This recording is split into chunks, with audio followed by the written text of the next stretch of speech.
හිතන්න ඔබ ඉන්නේ පෘථිවියේ ඉඳන් සැතපුම් ලක්ෂ 2.5කටත් වඩා ඈතින්. ඔබේ යානයේ පුංචි ජනේලෙන් එළිය බැලුවම ඔබ දන්නා කියන හැමෝම ජීවත් වන ඔබේ මුළු ලෝකයම වන පෘථිවිය පේන්නේ හරිම පුංචි නිල් පාට බෝලයක් වගේ. වසර 50කට වැඩි කාලයක් තිස්සේ කිසිම මිනිසෙක් නොගිය ඒ අඳුරු අභ්‍යවකාශයට පසුගියදා ආටමිස් 2 යානය ඇතුළු වුණා. මානව ඉතිහාසයේ රන්නකුරින් ලියවෙන ඒ ඓතිහාසික පැය කිහිපය ඇතුළත මොනවද සිද්ධ වුණේ?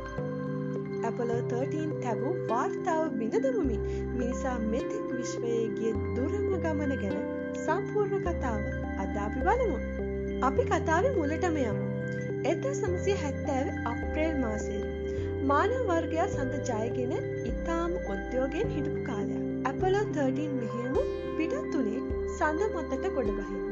හැබැයි අවාසනාවන්ත හදිසි අනතුරක් නිසා ඔවුන්ට ඒ හීනය අතහරින්න සිද්ධ වුණා. පෘථිවිය බලා ආපසු එන අතරතුර ඔවුන්ට සඳ වටා ගිහින් එන්න සිද්ධ වුණා. ඒ මොහොතේදී ඔවුන් පෘථිවියේ ඉඳන් සැතපුම් 2,48,655ක් ඈතට ගියා. එදා 1970 ඉඳන් මේ වෙනකන් කිසිම මිනිසෙක් ඒ සීමාවෙන් එහාට ගිහින් තිබුණේ නැහැ. ඒක නොබිඳුණු ලෝක වාර්තාවක්. හැබැයි ආටමිස් 2 මෙහෙයුම නිර්මාණය වුණේම ඒ වාර්තාව ඉතිහාසයට එකතු කරන්නයි. ශ්‍රී ලංකාවේ වේලාවෙන් හරියටම රාත්‍රී 11 වෙද්දී පාලන මධ්‍යස්ථානයේ හිටපු විද්‍යා නිලධාරීන්ගෙන් ආටමිස් 2 යානයේ හිටපු අභ්‍යවකාශගාමීන්ට විශේෂ උපදෙස් ලැබුණා. ඒ ඔවුන් ඉදිරියේදී නිරීක්ෂණය කළ යුතු ඉලක්ක පිළිබඳවයි. මුළු පාලන මැදිරියම තිබුණේ දැඩි නොයසිල්ලකින්. රාත්‍රී 11:26 ඒ තමයි ඒ තීරණාත්මක මොහොත. ආටමිස් 2 යානයේ Apollo 13 ගිය සැතපුම් 2,48,655 සීමාව පසු කළා. මිනිසෙක් රැගත් යානය පෘථිවියේ සිට වැඩිම දුරක් ගිය ඓතිහාසික මොහොත ලෙස එය සටහන් වුණා. මේ ගමන Netflix සහ NASA YouTube channel එක ඔස්සේ මිලියන සංඛ්‍යාත ජනතාවක් සජීවීව නරඹමින් හිටියා. වාර්තාව බිඳ දැමුවත් ඔවුන්ගේ රාජකාරී ඉවරුනේ නැහැ. අලුයම 12:15 වෙද්දී අභ්‍යවකාශගාමීන් තමන්ගේ ප්‍රධාන රාජකාරී එනම් චන්ද්‍ර නිරීක්ෂණ කටයුතු නිල වශයෙන් ආරම්භ කළා. ඔවුන් මෙතෙක් කිසිම මිනිසෙක් නොදුටු සඳහි දර්ශන ඉතාම දියුණු තාක්ෂණයෙන් යුත් කැමරා මගින් පටිගත කරන්න පටන් ගත්තා. මේ දත්ත අනාගතයේදී සඳ මත මිනිසුන් පදිංචි කිරීමට ඉතාම වැදගත් වෙනවා. දැන් වේලාව අලුයම 4:14. යානය සඳ පිටිපසට ගමන් කරන්න පටන් ගත්තා. මේක හරිම තීරණාත්මක වගේම භයානක වෙලාවක්. මොකද සඳට මුවා වුණාම පෘථිවිය එක්ක තියෙන සියලුම රේඩාර් සංනිවේදන සබඳතා සම්පූර්ණයෙන්ම විසන්දි වෙනවා.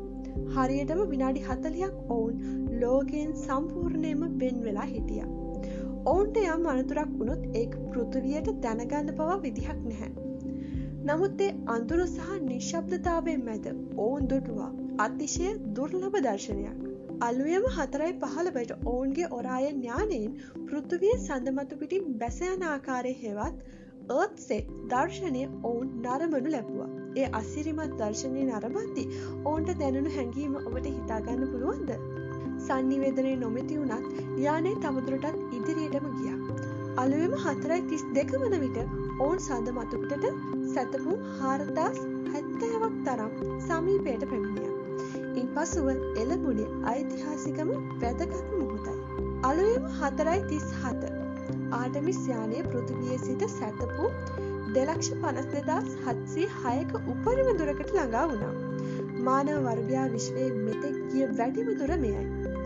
Apollo 13 තැබූ වාර්තාව ඔවුන් සැතපුම් දහස් ගණනකින් අභිබවා ගියා.